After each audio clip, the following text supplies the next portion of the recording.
my wee news presenter's paper shuffle. Good morning, everyone. How are we today? I hope we're all fine.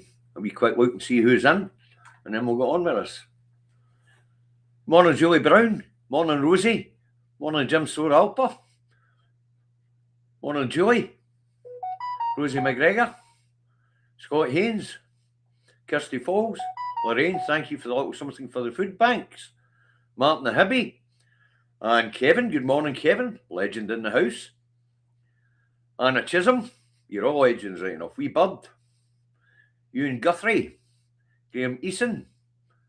James Connolly. John O'Rourke.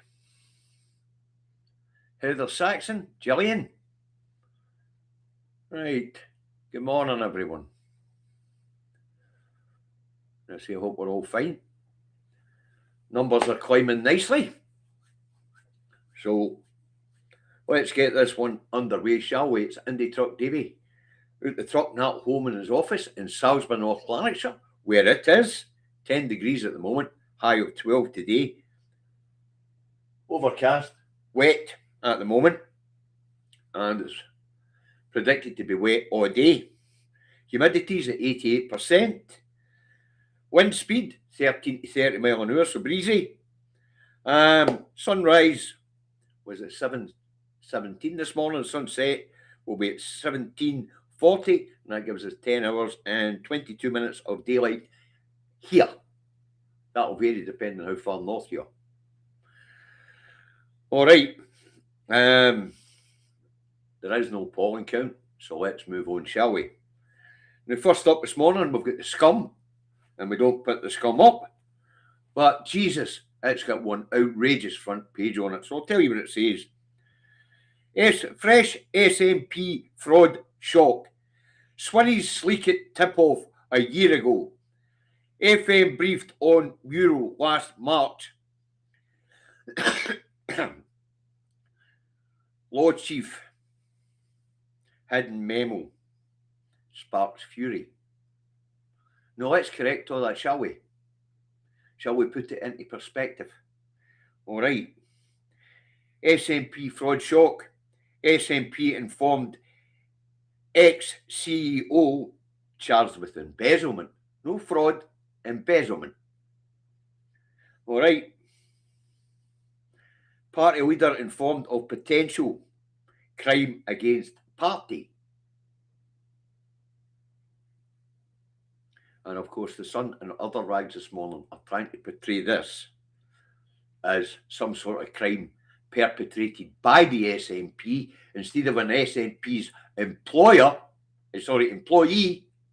on the party. Unbelievable. But true. Every word I've just said is true. Every word in the front of the Sun is false. And that becomes more interesting in a minute because I'm going to give you a timeline that every single one of you people will remember. Every single one of you when we get to this next headline. So it's the Herald. No, sorry, it's on a different story. When we get back to the SNP fraud story, I'll give you a timeline that you're all going to remember, and it's going to blow this story straight out the fucking water in our minds and in anybody else's who sees this programme's mind. Okay. So first up, we'll get the Herald up. And we'll go through what it's got to say. This is on the release of the Salmond files, and it says Sturgeon, Salmond warned of floodgates opening. Right, Salmond tells Sturgeon that more women may potentially make claims against Mr. Salmond. Now, this is in the files. This is Mr. Salmond informing Miss Sturgeon when he tried to get her to ensure that no investigation into the sex claims were made. And she said, no, I'm sorry. Especially right after he said, oh, by the way, there might be more. In which he's sitting talking to a woman that respected and trusted him. Here he is confessing to her that there might be sexual allegations. There have been sexual allegations made against me, and there might be more. How would you feel if somebody who'd mentored you, you trusted, comes to you and tells you, by the way, there's going to be a lot of people coming forward telling you that I'd sexually abused them? You'd be fucking horrified. And of course you would ensure an inquiry went ahead. Wow. Mental. Imagine sitting there and telling the First Minister's taking over for you. Can you squash this? Can you quash this? No, I can't. Oh, by the way, there's going to be more coming and tap it. The floodgates will open. Jeez, oh, imagine being in the room and hearing that. You're the successor to this guy who you thought was a demigod. Well, what a blow that must have been. What a blow it must have been to his ego to have his apprentice tell him no, she wouldn't quash and cover up any potential wrongdoings. Right, next up we have the fail. And this is where I'll go on to talking about a timeline that when I remind you of it, you will know that this story is bollocks. Okay, so let's get it up.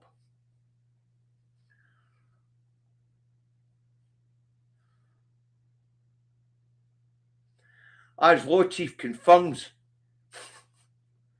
she sent memo on 460,000 fraud claim to FM in March. SNP leader accused of getting secret information on case. Sleekit Swinney told of Murrell's charge last year. Folks, Peter Murrell was charged at the tail end of 2024, September. He first appeared in court in March 2025. We knew about him being charged in September 2024, the public, and we knew he appeared in court in March 2025. So this idea that he got the heads up last year and the rest is didn't know is an absolute lie. We knew when it was announced that Peter was charged in September last year, because it was announced he'd been charged with embezzlement. And his first court appearance was also fanfared in the papers in March 2025. So that should remind you of that timeline. And I went back and checked the tail end of March on the Two Davies. And we spoke about it. But just to confirm that I was right with my timeline, I went and checked. So here we go. We'll put it up. I remembered this right away. But I thought I better check I got my dates right. I don't know if you can read this, folks. It's as big as I can get it.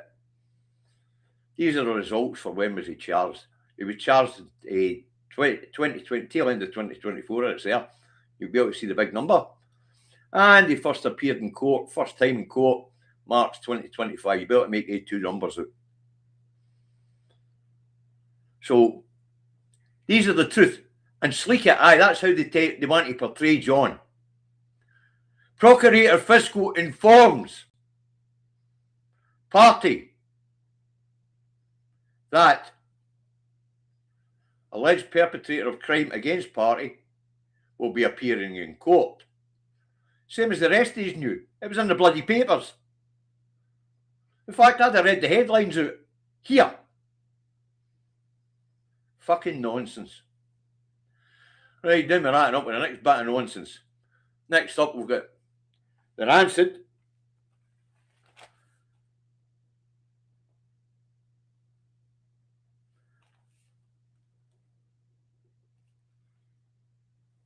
No, we haven't. Sorry, let me see. No, it's only Rag the Express next.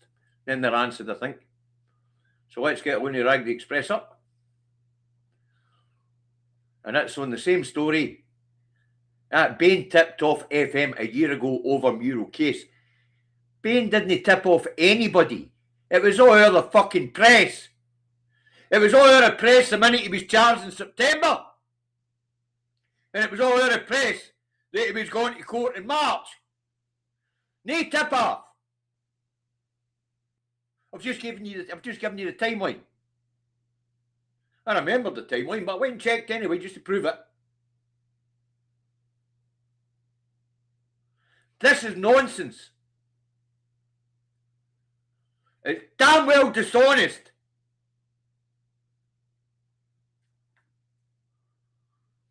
Damn well dishonest.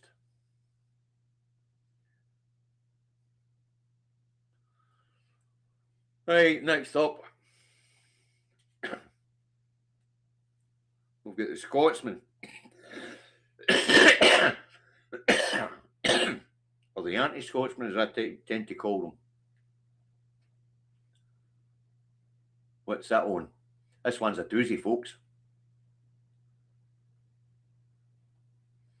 SNP ministers told to raise tax or face harmful cuts. I said to myself, who's in the position to tell the government up here to do fucking anything? So I went and read it. It's a newly formed think tank formed in 2023. It seems to have green leanings and it feeds economic ideas for the future of Scotland to the politicians. Now, what's the name of this newly formed think tank? Future Economy Scotland. You can look them up. I looked them up. I'd never heard of them. We're all supposed to take note, of course, of a think tank none of us have ever heard of, which has been newly formed. And like most think tanks, we'll get fuck all right.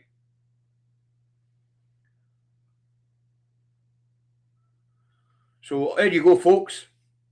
We've got 3 individuals claiming to be a think tank, being funded by entrepreneurs and entrepreneurs, all right, and investors.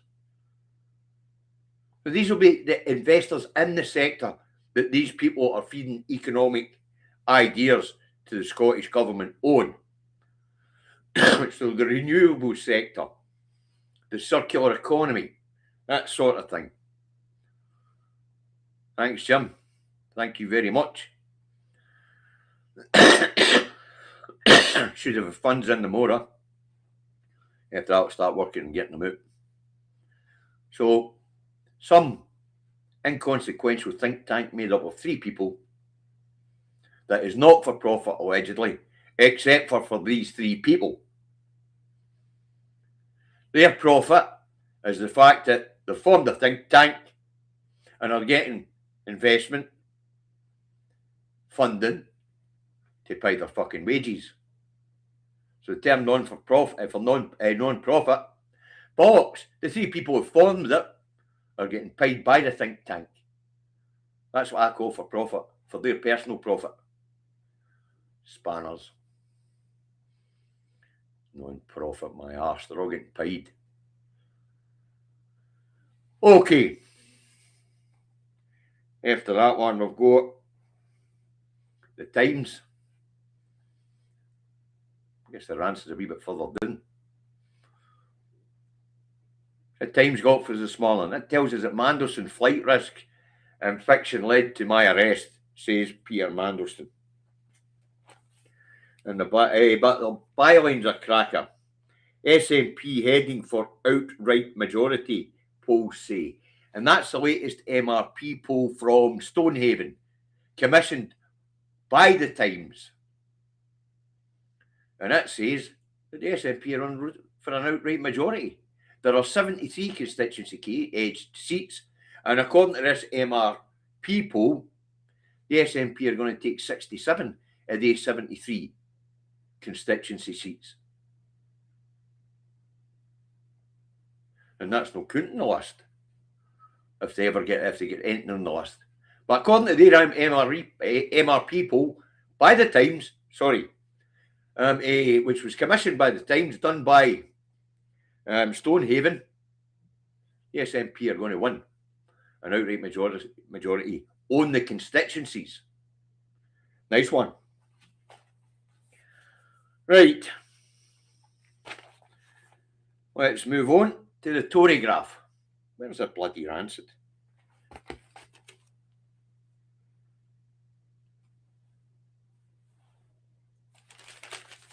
Where's the bloody rancid? But Peter hadn't got the rancid today for some reason. Ah well, let's move on. Tory graph. Nah, we'll just tell you what's in the rancid now, actually. I don't put it up anyway, but I'll go and get it. How SNP leader war erupted the Salmond files. That's an important one, actually. Former FM told Sturgeon he feared sex claims would open floodgates. He was on revenge mission after probe into behaviour with female staff. So that goes back to what I was telling you a minute ago with Rancid. He broke the news to Sturgeon. She refused to quash any inquiry. He went to war with her. That's in the actual files. Okay, now we've had the Rancid, let's move on to the Tory graph.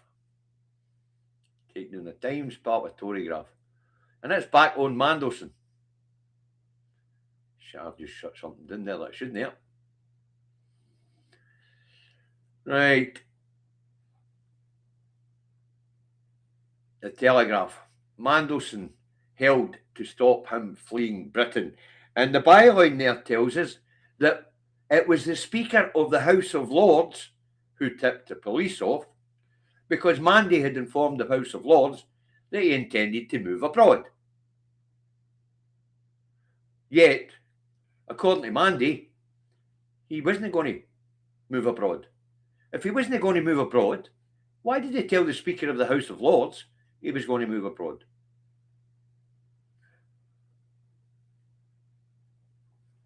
Anyway, the Speaker of the House of Lords thought, this guy's going to do a runner, I better tip the cops off.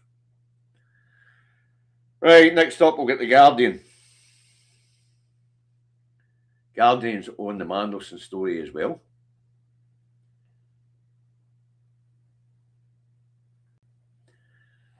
Mandelson hits out at police for arrest over claims of flight risk.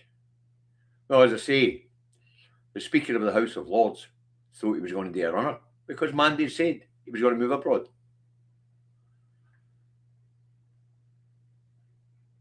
Hopefully they've taken his passport and forbidden him to leave the country. Next up, the National.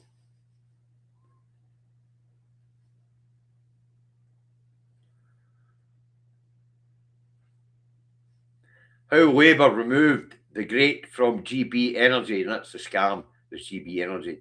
Turns out that anybody who's employed in it will probably end up being employed in fucking Manchester or London. But anyway, very good. And special threat to Trump during Scott's visit. Apparently files released shows that a man was arrested as a threat to Trump. I don't know on what grounds. And the bottom line, the byline, is a government throw out Flamingo Land plans, which is good news for the natural environment here in Scotland.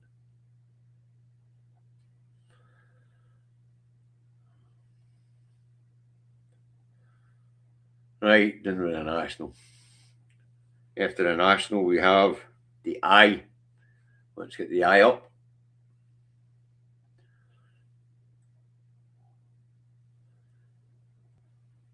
Ministers attack rude, arrogant Andrew in historic Commons rebuke.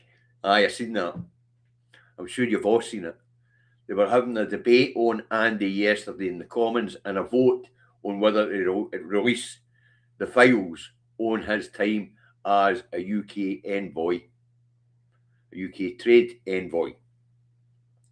And wow, he was called a rude, arrogant swine. Words to the effect. Very good. Wow. And apparently most of the royals treat the service, the people who were there to serve them, like shite.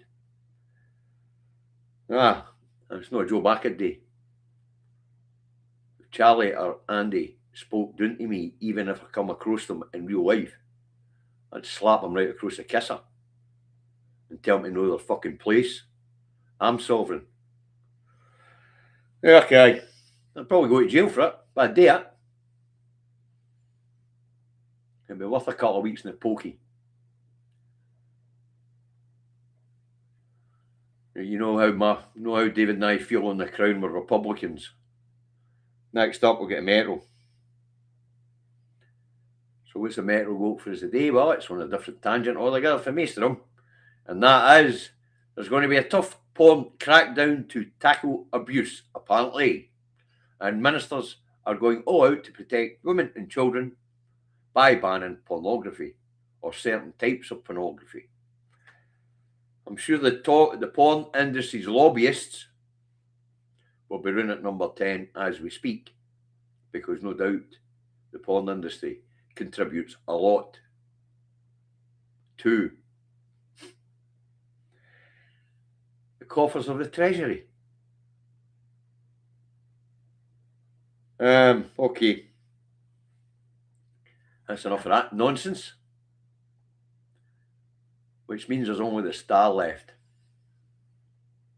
And we'll put that up in a wee second. So, absolute nonsense in the press about the alleged embezzlement against the SNP. Pierre Mandelson is denying that he is a flight risk. Some newly formed think tank made up of 3 bodies drawing a wage thinks they're going to have to thinks the Scottish Parliament needs to hike taxes. I think that's a bit covering it, eh? But what's the Star got for us? What's the Star got for us today?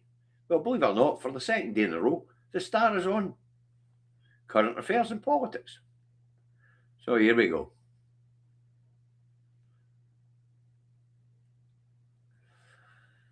MPs to release Andy Files, Prince of Darkness. Mandy arrested over flight risk fears. So there we have it.